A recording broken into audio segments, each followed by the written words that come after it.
I didn't. Oh no, I'm a comedian. I'm trying to make jokes. I'm looking at the doctor going, boy, I bet you meet a lot of assholes in your book.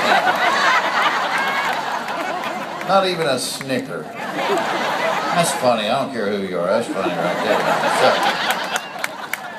So, the second step is the day before clean out. Now my wife, because they want you to be totally clean before they put this camera through. So my wife went and bought all the ingredients necessary for the clean out, but she wasn't home that afternoon, so she put them all on the kitchen counter. She kept texting me, now remember at 3 o'clock you're supposed to start the cleanse, you know. I'm like, yeah. Well, the first part was you were supposed to mix 64 ounces of Gatorade with 10 large packets of Miralax. Now, the back of one packet of Miralax says, may cause loose and watery stools. 10 large packets of Miralax is guaranteed to clean out the Alaska pipeline. Well, if I had paid attention during the consultation, I would have remembered that you're supposed to spread the 64 ounces out over a period of 3 hours. I still don't remember hearing that part. So I mix it all together and I down that 64 ounces in 8 minutes and 34 seconds.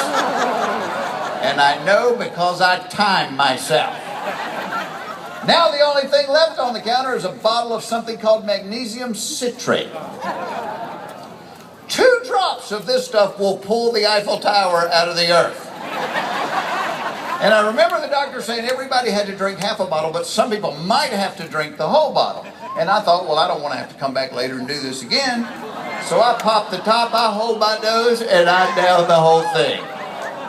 Now in just over 10 minutes, I have completed a preparation cycle that's supposed to take over 4 hours. And not long after that, my stomach started making some noises. Kind of like the fireplace in the Amityville Horror.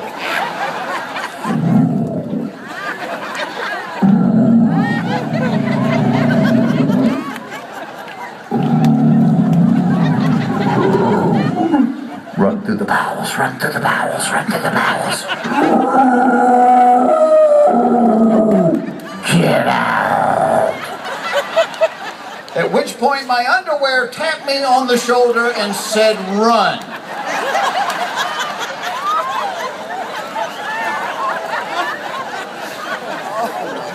The first volley took my feet off the ground.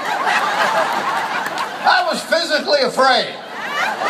And I watched a lot of rodeo. The only thing I could think to do was get a glove, put it on my left hand, get a piece of rope, tie myself to the seat, and hold on.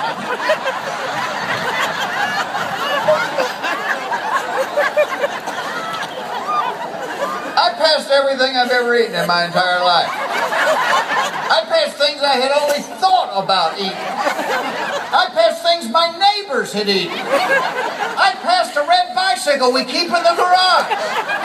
And 1 hour later, what was coming out of me was so pure it could be legally declared mountain spring water.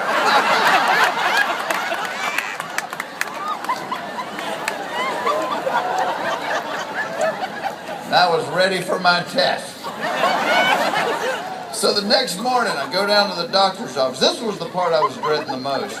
It actually ended up being the easiest part of the whole three steps. Thanks to a little IV they give you with something called Demerol in it. Oh, buddy, they put that needle in my arm. My last conscious thought was, I bet my doctor has a camera on her cell phone and I'm going to be on TMZ tonight. And I was gone. And when I woke up, she's standing there. She's like, hey, it's all over. Everything was great. You don't have to do this again for 5 years. And I'm like, oh, that's good.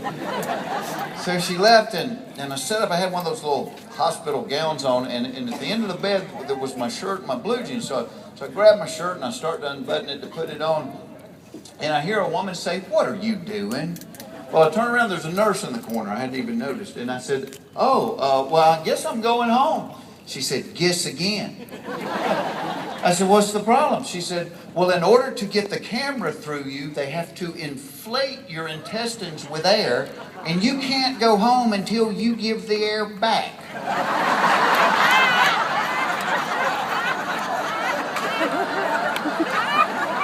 I'm like, okay, I will. She said, well, I have to verify that you do. At which point, I noticed she's holding a pen and a clipboard. And I remember